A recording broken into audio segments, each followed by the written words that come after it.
हम लोग परमेश्वर के कुछ और गुणों को देखेंगे ताकि हमको उसका स्वभाव और उसका नज़रिया पता चले।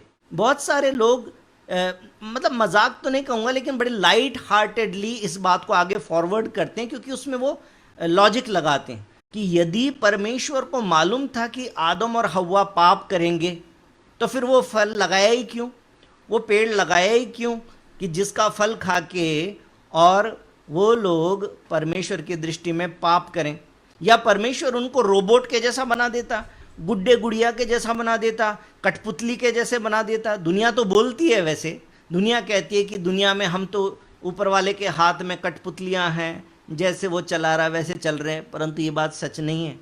क्योंकि अगर ये बात सच होती तो पाप करने वाला व्यक्ति जब पाप करता है तो ऊपर वाला उससे पाप करवा रहा है, तो गलती इसकी क्या है, फिर न्याय क्या करना।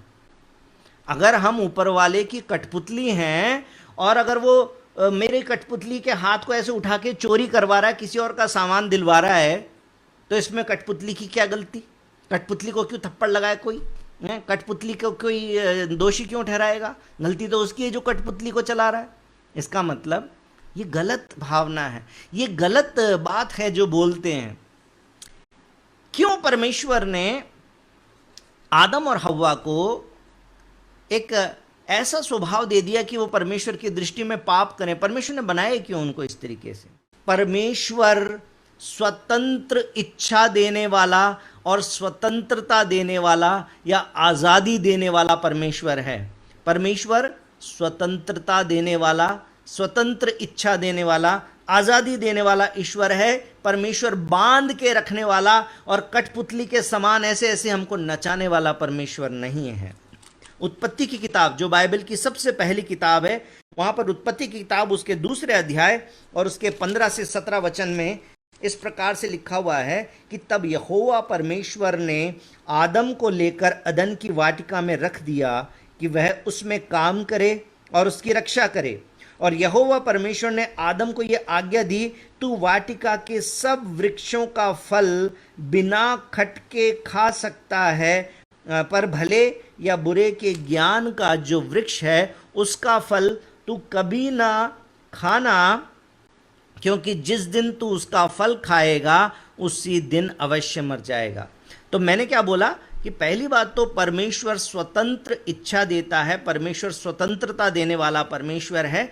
तो परमेश्वर ने एक बगीचे के बीच में एक ऐसा पेड़ लगाया जिसका नाम था भले और बुरे के ज्ञान का वृक्ष, और परमेश्वर ने कहा कि तू इसका फल मत खाना। बाकी के जितने भी वृक्ष हैं उनका फल तू बेखटके खा सकता है, परंतु इसका फल मत खाना, नहीं तो तू उस दिन अवश्य मर जाएगा।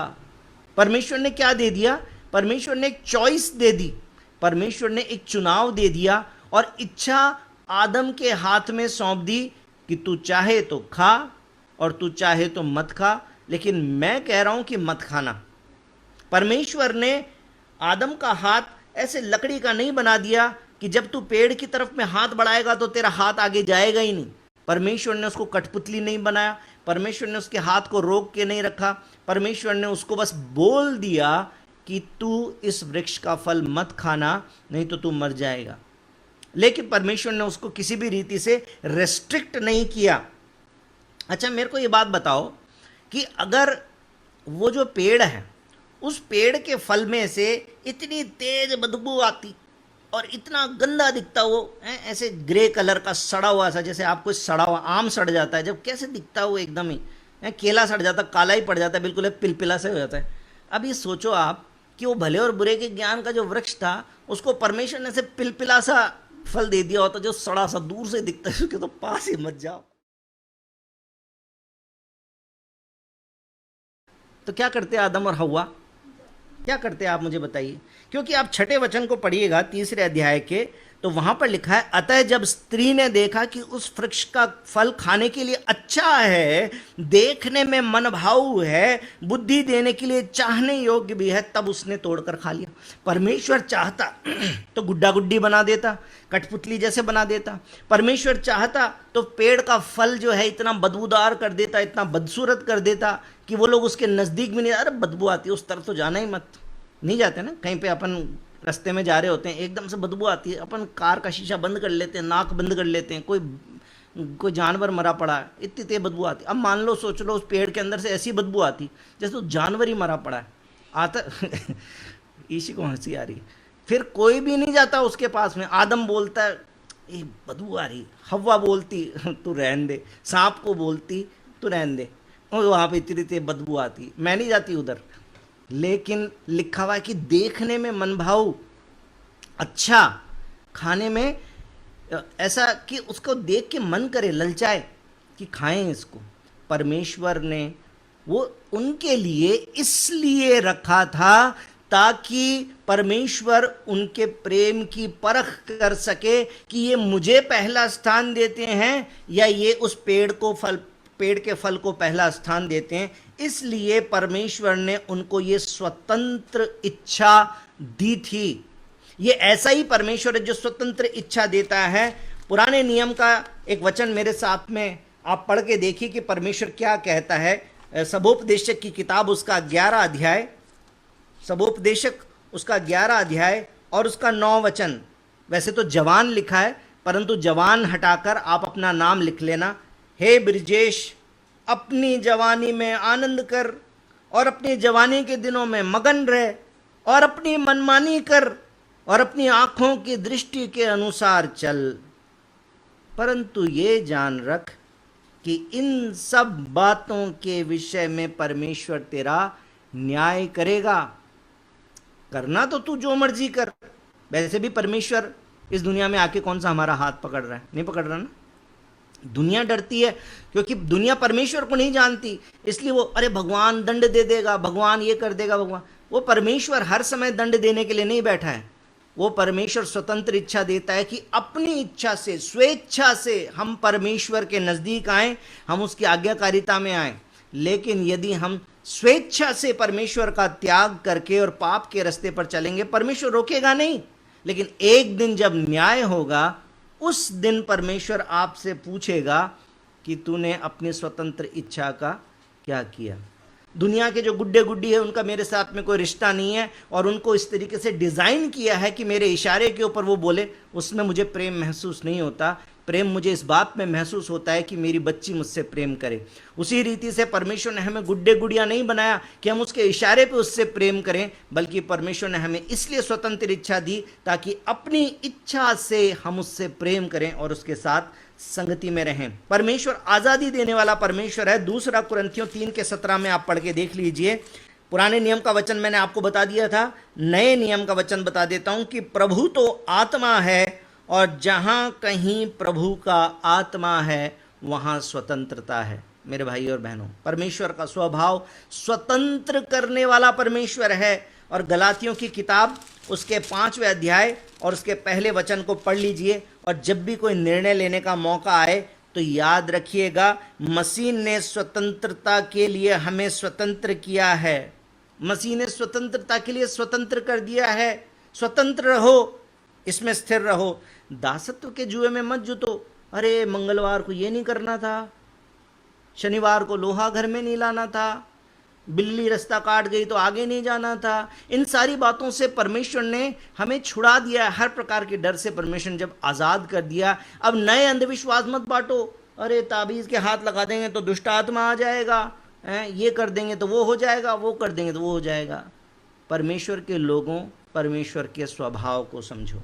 परमेश्वर स्वतंत्रता देने वाला परमेश्वर है, पहला स्वभाव। दूसरा, परमेश्वर कोई गलती नहीं करता है।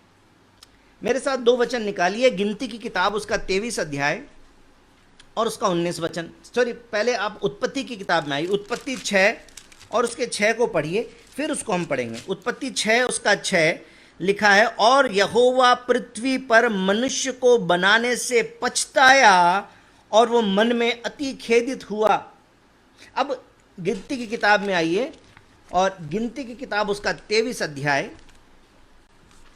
गिनती उसका 23 अध्याय उसका 19 वचन मेरे साथ पढ़िए। लिखा हुआ है, ईश्वर मनुष्य नहीं कि झूठ बोले, और न वो आदमी है कि अपनी इच्छा बदले। क्या जो कुछ उसने कहा उसे ना करे? क्या वो वचन देकर उसे पूरा ना करे? इसका मतलब क्या है? इंग्लिश की बाइबल में लिखा हुआ है कि परमेश्वर, मतलब मैं उसका अर्थ बता रहा हूं कि परमेश्वर कोई काम को करके पछताता नहीं है। अब बोलेंगे भैया आप ही तो पढ़ रहे हो हैं, उत्पत्ति 6:6 में लिखा वो पछताया, अब आप कह रहे हो कि वो पछताता नहीं है। ये कैसी बात कर रहे हो आप? हमारे जीवन में कोई भी परिस्थिति बाई मिस्टेक नहीं होती है कि परमेश्वर से गलती हो गई। बाइबल के अंदर बहुत सारी वचनों को आप मेरे साथ में खोल के देख सकते हैं। प्रकाशित वाक्य 22 अध्याय और उसका 13 वचन क्या लिखा है? मैं अल्फा और ओमेगा, पहला और अंतिम, आदि और अंत हूं। परमेश्वर इस सृष्टि की शुरुआत से भी पहले था और इस सृष्टि के बाद में भी रहेगा, क्योंकि वो आदि और अंत है। वो अल्फा और ओमेगा है। वो परमेश्वर ऐसा परमेश्वर है। यशाया 46:10 आप पढ़ के देखिए, लिखा हुआ है, मैं तो अंत की बात आदि से और प्राचीन काल से उस बात को बताता आया हूं जो अब तक नहीं हुई। कैसे कह रहा परमेश्वर? परमेश्वर क्या कह रहा है? मैं अंत की बात, जो एंड में होगी, जो बाद में होगी, उस बात को शुरुआत से बताता आया हूं। मैं ऐसा परमेश्वर हूं। वो अंत को भी शुरुआत से जानने वाला परमेश्वर है। आप सोचिए, जिस बात का एंड आपको मालूम हो उसमें कोई गलती हो सकती? क्योंकि हम लोग जानते नहीं हैं भविष्य के अंदर क्या होने वाला है, इसलिए हम भविष्य से डरते हैं। परमेश्वर भविष्य को और भूतकाल को एक ही समय में जानने वाला परमेश्वर है, इसलिए उस परमेश्वर से कोई भी चीज़ कभी भी मिस्टेक नहीं होती है। वो परमेश्वर गलती नहीं करता है। तीसरा उसका स्वभाव, तीसरा उसका कैरेक्टर कि परमेश्वर अनंत काल में, इटर्निटी में इंटरेस्टेड है।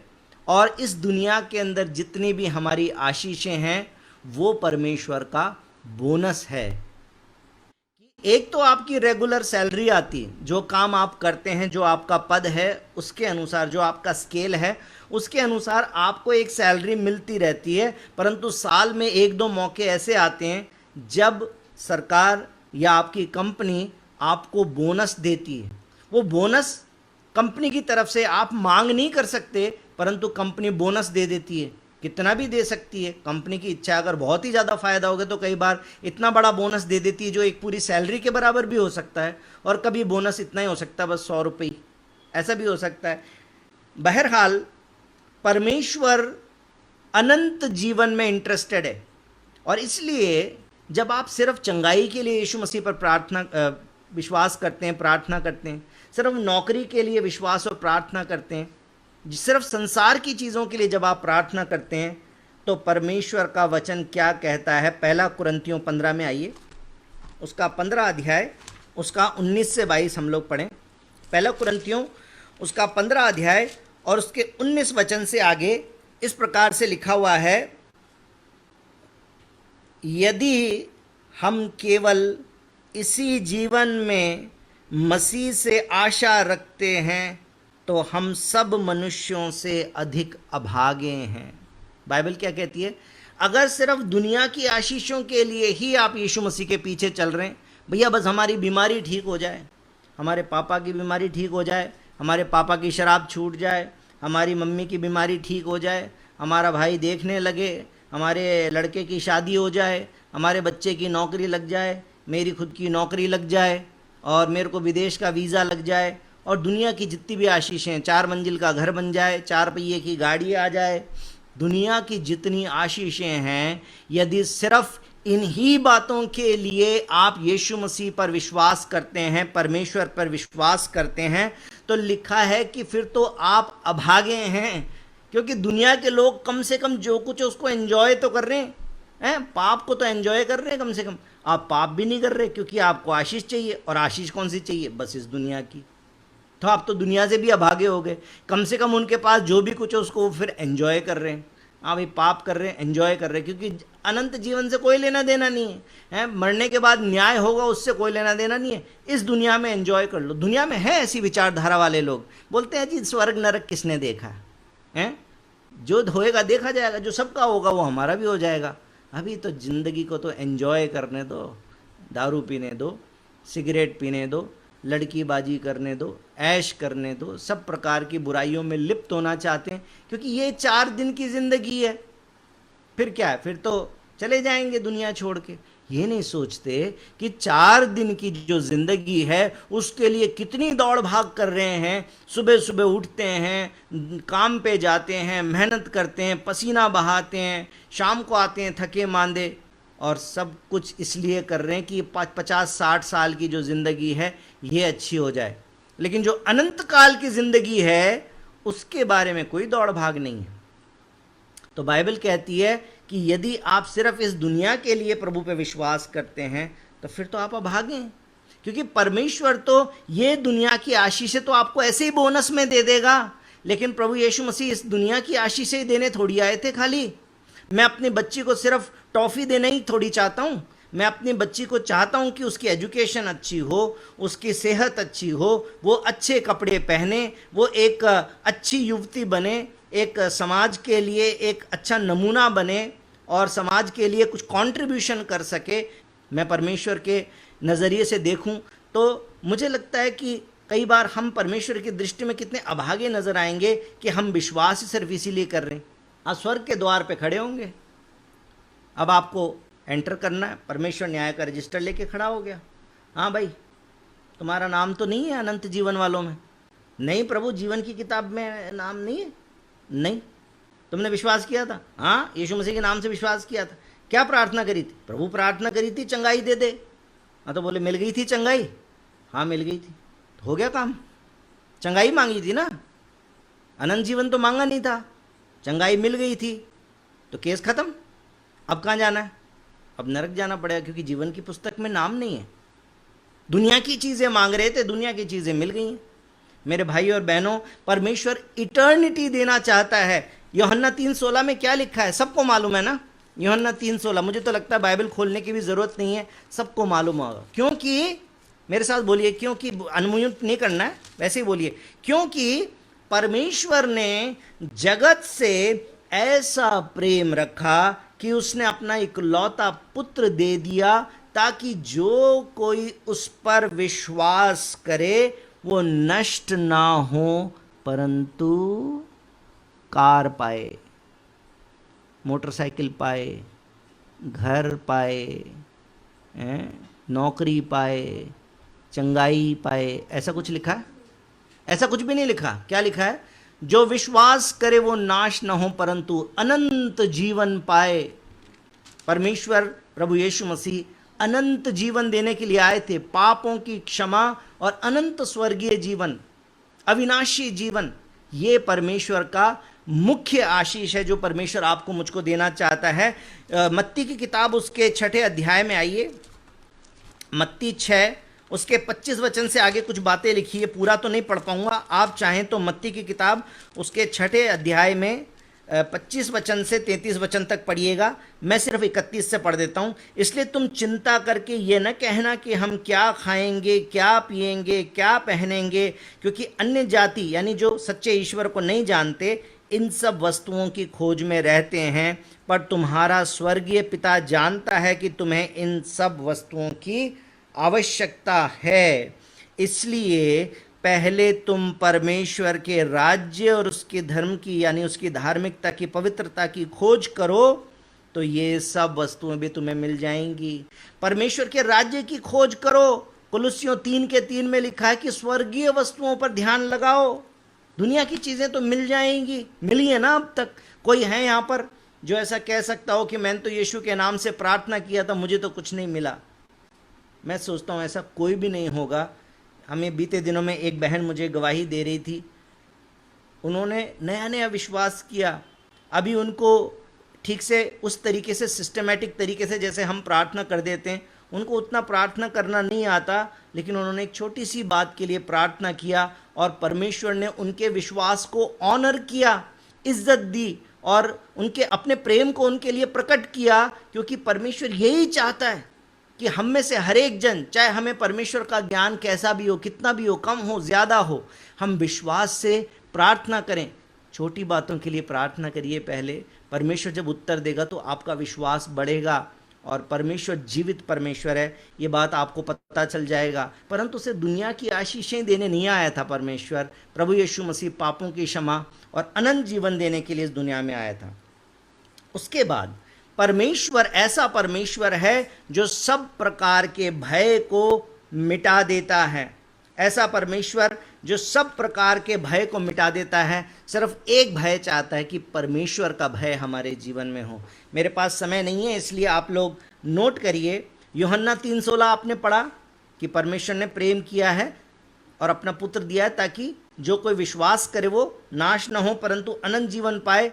और पहला यूहन्ना 4:18, बस इसको पढ़ लीजिए। पहला यूहन्ना 4:18, प्रेम में भय नहीं होता वरन सिद्ध प्रेम भय को दूर कर देता है, क्योंकि भय का संबंध दंड से होता है और जो भय करता वो प्रेम में सिद्ध नहीं हुआ। परमेश्वर तो प्रेम करता है, इसलिए दंड का या किसी भी प्रकार का भय आधार नहीं है। परमेश्वर तो भय को दूर करता है। आप पढ़ के देखिएगा, नोट करिए। व्यवस्था विवरण पहला अध्याय 24 वचन, व्यवस्था विवरण पहला अध्याय 24 वचन 29 वचन, 3 अध्याय उसका 22 वचन, 7 अध्याय उसका 10 वचन, ये वचन पढ़ के देखिएगा। यशायाह की किताब 41:10, ये मैं आपके साथ में पढ़ देता हूँ। लिखा हुआ है, मत डर क्योंकि मैं तेरे संग हूँ, इधर उधर मत ताक क्योंकि मैं तेरा परमेश्वर हूँ। मैं तुझे दृढ़ करूँगा, तेरी सहायता करूँगा, अपने धर्म में दाहिने हाथ से मैं तुझे संभाले रखूँगा।